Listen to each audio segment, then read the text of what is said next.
Salut tout le monde! Alors, qu'est-ce que c'est que ces bandes fluo que je mets sur mon genou lorsque je vais rouler à vélo? Pas mal d'entre vous m'ont réclamé de faire cette vidéo. Avant de vous en dire plus sur ces bandes fluo, je tiens à préciser que je ne suis pas médecin, je ne suis pas non plus kinésithérapeute, je ne suis pas coach sportif, donc je ne suis absolument pas professionnelle, je n'aurai pas un avis de professionnel par rapport à ça, mais je les utilise depuis quelques semaines maintenant, du coup je vais vous dire mon ressenti d'utilisatrice.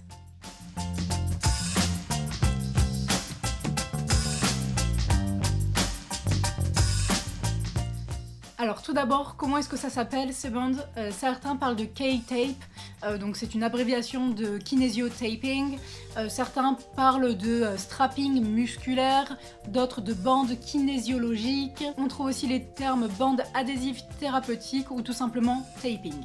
Le K-tape, c'est une technique qui a été mise au point au Japon dans les années 70 et qui est assez largement utilisée depuis en fait une vingtaine d'années.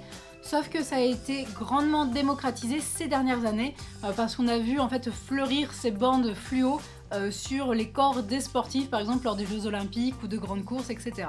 Attention, même si certains appellent ça du strapping musculaire, ça n'a pas grand chose à voir avec les techniques traditionnelles de strapping, parce qu'en fait le strapping c'est le fait de compresser par exemple une articulation pour en réduire le mouvement.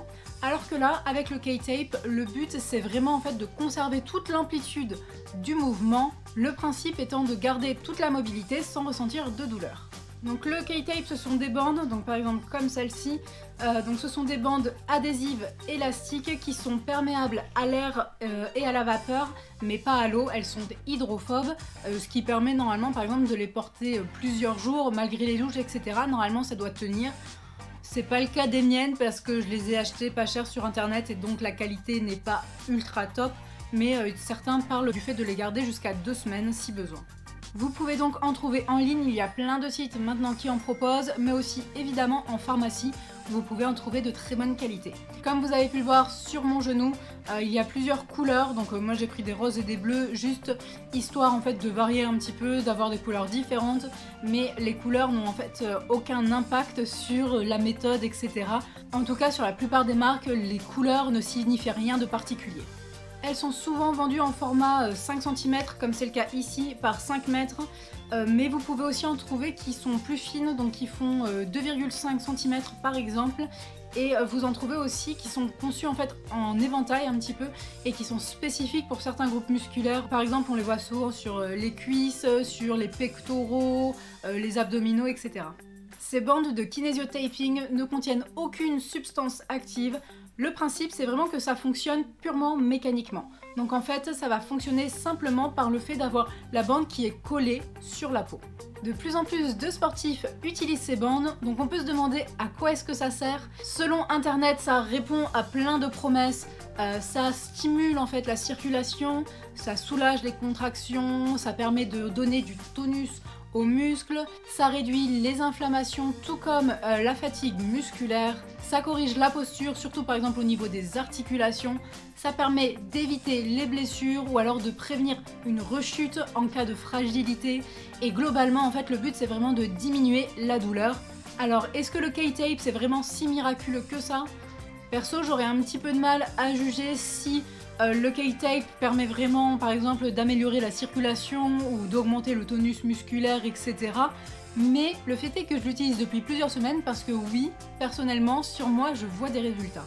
Je vais donc vous expliquer pourquoi, dans mon cas, je l'utilise et quel est mon ressenti. Donc comme vous avez pu le voir sur mes vidéos, je l'utilise sur mon genou gauche et je l'utilise quand je roule à vélo. Je l'avais aussi par exemple lorsque j'ai fait mon semi-marathon parce que là c'était vraiment un effort très long, etc. Mais sinon en course à pied, en général, je ne l'utilise pas. Donc moi je l'utilise sur mon genou gauche, le but étant d'agir sur l'articulation. Donc moi c'est pas vraiment une utilisation vraiment musculaire, le but c'est pas d'augmenter le tonus ou réduire la fatigue, etc. C'est vraiment de protéger l'articulation. Alors je vous explique pourquoi.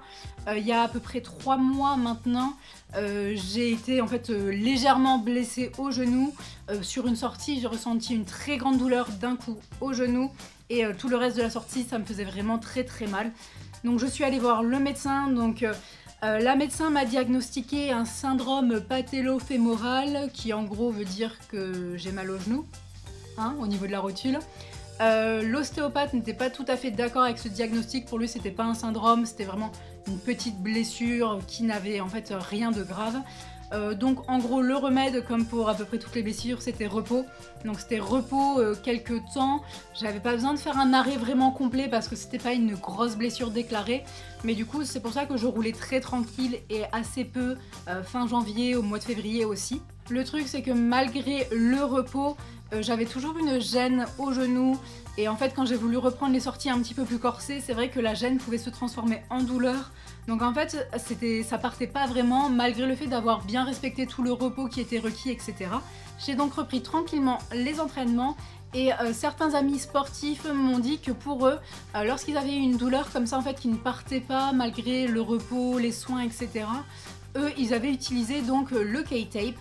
Donc du coup, je me suis dit que ça me coûtait pas grand chose d'essayer. Et donc depuis, je l'utilise très régulièrement.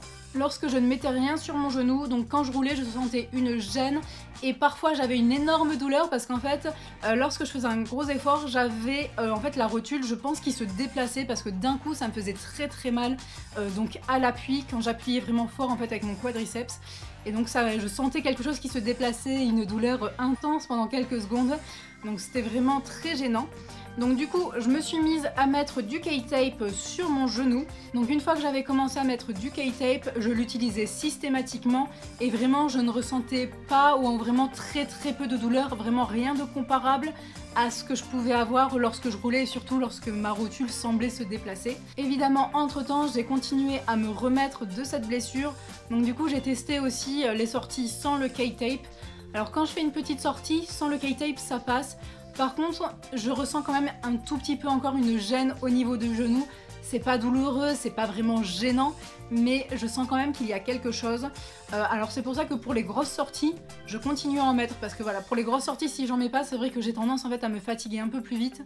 J'ai des douleurs qui vont arriver alors que ça ne le fait pas du tout lorsque je mets le kinésio-taping. Il me semble que cette technique n'est pas miraculeuse au sens où si vous êtes vraiment blessé, il n'y a rien de tel que le repos. Mais par exemple pour moi, en reprise après une blessure, ça m'aide vraiment beaucoup. Je pense que si vous avez tendance à avoir des fragilités sur certaines articulations, etc., ça peut vraiment être un plus qui peut vous éviter en fait justement une vraie blessure ou des douleurs lorsque vous pratiquez votre activité sportive. En ce qui concerne la technique de pose de ces bandes, donc il y en a plusieurs, ça dépend aussi évidemment de l'endroit sur lequel vous les utilisez. Moi personnellement je ne vais pas vous donner de conseils pour poser ces bandes parce que je le répète, je ne suis pas médecin, je ne suis pas kinésithérapeute. Cependant, vous avez des kinés, des coachs sportifs, etc. qui ont fait de très bonnes vidéos pour à peu près tous les groupes musculaires, toutes les articulations, etc. Donc vous pouvez trouver ça sur YouTube sans aucun souci. Moi personnellement, c'est en regardant une vidéo YouTube que j'ai appris à les poser sur mon genou. La technique semble me convenir, donc c'est pour ça que je continue à avoir la même. Donc il est très facile de trouver en ligne comment utiliser ces bandes selon l'utilisation que vous souhaitez en faire. Voilà donc pour la technique de kinésio-taping, de strapping musculaire, etc. J'espère que la vidéo vous a plu, abonnez-vous si c'est le cas et je vous dis à très bientôt.